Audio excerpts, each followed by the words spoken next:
When you're planning to study abroad, then one of the first things you'll have to do is finalize the universities that you'd like to apply to. Now, how do you go about choosing these universities?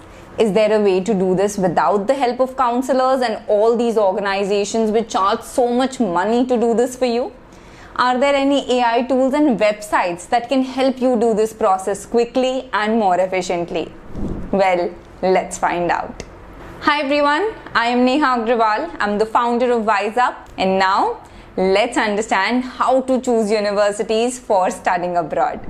The first thing you need to do, whether you're going for an undergrad, master's or PhD abroad, is to choose the country you wish to apply to. For this, I'd recommend looking at job opportunities, scholarship options, tuition fees, ease of getting a visa, language requirement, and long-term settling options if you plan to settle abroad as well. For instance, when it comes to computer science programs, the job opportunities in the US are probably the best in the world. On the other hand, when it comes to scholarship opportunities, US is not the best destination because the number of scholarship options for a postgrad degree in the US are extremely less. On the other hand, Germany is a fantastic country when it comes to these scholarship opportunities. In fact, because of so many scholarship options, you can study in Germany for almost free of cost. Now, if we take the example of Canada, getting a visa there is quite tricky even though you have an admission offer from the university. On the other hand, when it comes to Singapore, once you have an admission offer, the university itself helps you getting a visa and the entire process is absolutely a breeze. So read about these things, understand what criteria matter to you, because literally every country is going to have its pros and cons, and then decide which country you would like to apply to. Once you know the country, the next thing is to go through the world university rankings. This would give you a rough understanding of the universities that are out there. So for this, I'd recommend looking at QS World University Rankings and Times Higher Education Rankings. If you're considering applying to the US, then you can look at US News Rankings as well because they're quite trustworthy. Now, when going through the rankings, don't just look at the world university rankings of each university, but try to filter them by program as well because it will give you a better list based on your preference. Now, what I'd recommend here is to give yourself a limit. For people with really good profile, I'd recommend please stick to top 250 to 300 universities in the world. For others with an average profile, you can still go up to 450 to 500 top universities, but try to keep most of your universities within this limit only. Now that you've looked at the rankings, you have a rough understanding of the universities that exist. But you're still not sure that based on your profile, which universities can you target or which level or which bracket of the universities you can target. So for this, I'd recommend doing a basic ChatGPT search. For example, most US universities do consider the GRE score. So what you can do is type a simple prompt in ChatGPT saying, give me the GRE cutoffs or give me the GRE requirement of the top 100 universities in the US. And it will give you a range of GRE scores that different universities expect. Now, if you've given the GRE, it will give you a rough idea that if you have that GRE score, which level of universities you can target. Similarly, for Germany, you can give the prompt, give me the GPA requirement or GPA cutoffs of the top 50 universities in Germany. Of course, every university looks at your entire profile and GRE or GPA might not be the only requirement, but this is a good starting point to get a rough estimate of your profile and the universities that you can target. Parallelly, I would also highly recommend going through LinkedIn. See which universities your college alumni are studying in.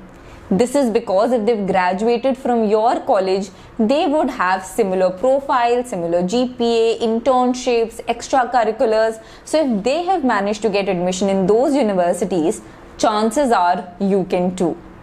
Send them a connection request and try to speak to them to learn more about their profile. And this way you will not only learn about which universities you can apply to, but you will get so much knowledge about the entire study abroad process as well. Once you have more clarity on the universities, you can also visit the individual university websites to look for their curriculum, research opportunities, and the kind of exposure that you are looking for. For a quick comparison, you can also use QS University search. Simply type the name of the university and you will have a lot of data at your fingertips. For example, their TOEFL, GRE, GMAT score requirement, what is the student faculty ratio, what is their world university ranking, how many international students are studying there, etc. So this will help you compare between the different universities as well. Also, once you have more clarity about the university, you can also ask specific questions to ChatGPT. For example, tell me what is the fall 2025 deadline for Georgia Institute of Technology, or what is the GRE or GPA requirement for this particular program at Georgia Tech University, and you will have all the important information right at your fingertips. Also, you can use ChatGPT to find the best scholarship options for you in that country and that university as well. For example, simply give the prompt, can you tell me the best scholarship options available in the US for a postgraduate program for a female Indian student, and it will give you the list of scholarship options that you can apply to. Also, when I was speaking to my students who have already gone to study abroad, they told me that during this process they used to attend a lot of coffee chats with the universities as well. So what the universities do is that they set up meetings with the admissions office that prospective students can attend. So do keep a lookout for when these opportunities are available, because then you can join these meetings to know more about the structure of the program, the admission process, and any other doubts or queries that you may have. Now, when it comes to foreign admissions, there is no guarantee that you will receive admit from the university that you apply to. So to give yourself a best chance, we usually recommend applying to 8 to 10 universities. And when you're applying to these universities, don't apply to the universities all of the same level. We usually apply to universities which are of different levels. For example, if you're applying to 9 universities, then you should choose 3 universities which are ambitious, which means based on your profile, they are going to be difficult to get in, but they are like your dream universities, and if that happens, then nothing like it. Then what you should do is choose 3 universities which are in the moderate category, where these universities are also pretty good and you have like a 50-50 chance of getting in.